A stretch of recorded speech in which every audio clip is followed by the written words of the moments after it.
Yeah? No? That looks... It's close, but I think it's... Yeah, perfect.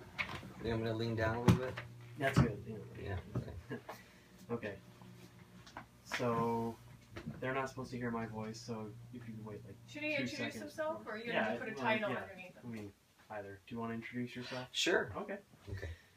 Who are you?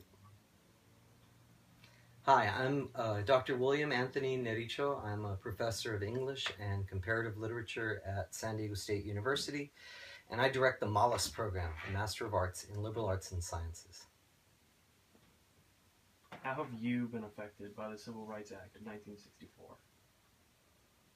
How have I been affected by the Civil Rights Act of 1964? How have I not been affected? I come from a really small town in Laredo, Texas. We're probably 98-99% Americans of Mexican descent.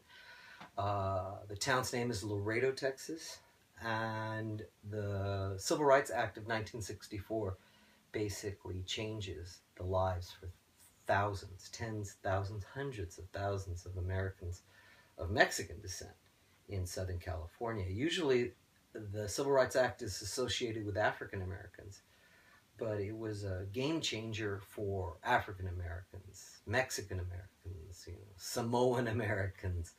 The Civil Rights Act basically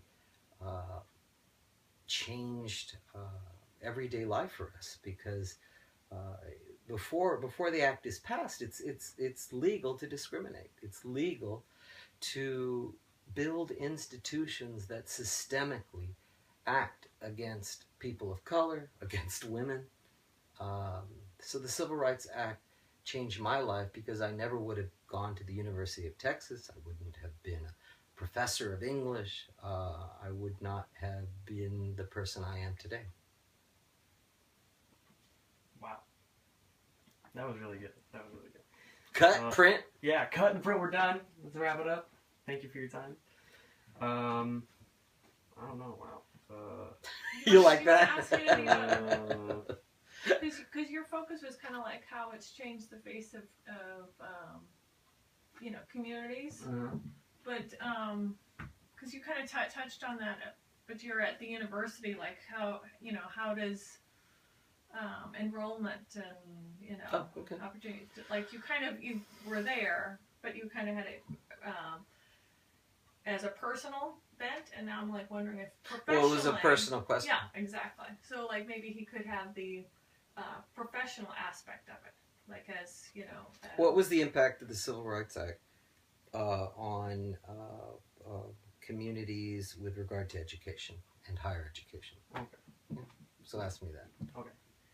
How has the Civil Rights Act of 1964 affected communities and communities' education? Yeah. One of the questions I've been asked is, how did the Civil Rights Act of 1964, and I would include also the Voting Rights Act of 65, impact on minority communities, specifically with regard to higher education? Well, what happened after the Voting Rights Act and the Civil Rights Act of 64 was there was a groundswell of national support for redressing institutionalized racism. I mean, the reason there has to be this act is because human beings left to their own devices discriminate. We hate, we designate, we separate, we establish hierarchies. And we establish those hierarchies in order to maintain the status quo. Here was the United States government actually reading the letter of the law in the Constitution and enacting legislation that made the Constitution not be hypocritical. Because before then, even the Emancipation Proclamation by Lincoln was hypocritical when it came to enforcement, especially in the southern states. So these actions, the Voting Rights Act and the Civil Rights Act, 64, the Voting Rights Act of 65, we witnessed for the first time in the 20th century, in a very real way, the United States government enacting legislation that allows significant portions of the American population to participate in government. When the Voting Rights Act of 1965 was passed, by the end of that year, and it was signed in October, I think, 250,000 African Americans signed up to vote for the first time. It's 250,000 people. Not a lot for a country of about 200 million people, but significant. Because what it meant was these people were disenfranchised systemically. You cannot vote, right? You do not own land. You are not literate. You can't pass this test. You cannot vote. That's what America was all about. It was about segregation. So the Voting Rights Act, the Civil Rights Act of 64, we see the government saying, oh my God, we're still not free. Now, that impacted directly on higher education because it led in the 70s and the 80s to something called affirmative action. And what affirmative action was were institutions, let's just deal with higher education. Colleges and universities admitted for the first time, yeah, we discriminate systemically. The system is skewed for white people. It's skewed in their favor. So what are we going to do? What can we do to redress this imbalance? So they came up with something called affirmative, it was positive, right? Affirmative action, which meant not we'll let anyone who's black or Mexican into college, but we will give an assist to African Americans, Mexican Americans, Puerto Ricans,